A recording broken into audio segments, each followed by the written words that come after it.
Поставката на Димитар Ковачевски од председателското место на СДСМ после поразот на последните парламентарни и председателски избори ги прашавме аналитичарите Агим Јунус и Благојче Атанасовски каков лидер му треба на СДСМ за да партијата остане релевантна. Не верувам дека сега и веднаш и со многу брз избор би се нашол заеднички председател на кого сите ќе му веруваат, вели Јунус. Па потребен му е председател на кој што сите, ако не му веруваат, барем ќе му дадат шанса.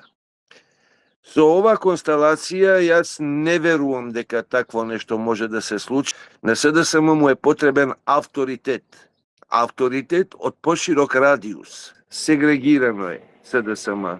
Преподелено е на групи, на групички, на радиуси на луѓе кои имаат своји видувања, мислења и интереси. Атанасовски смета дека на СДСМ му треба лидер кој ќе има капацитет да ги обедини сите структури и фракции, односно да ја застане партијата на здрави нозе со цел неизнин политички спас.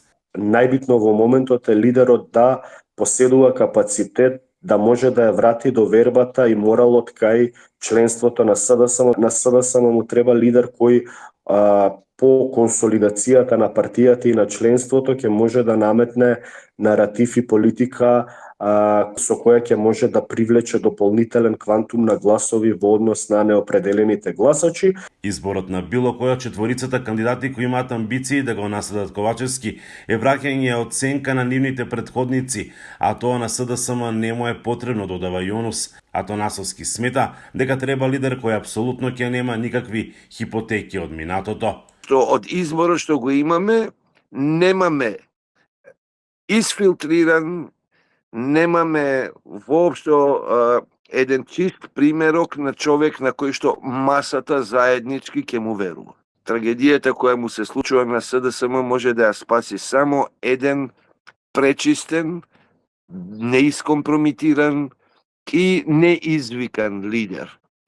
А таков барем јас не гледам во оваа група.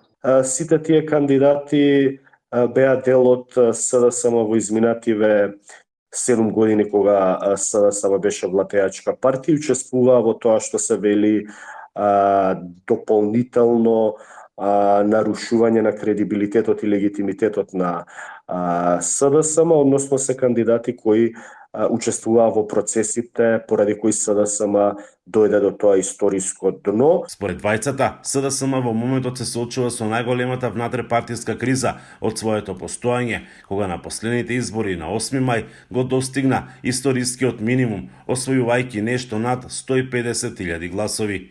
За Гласот на Америка, Мики Трајковски.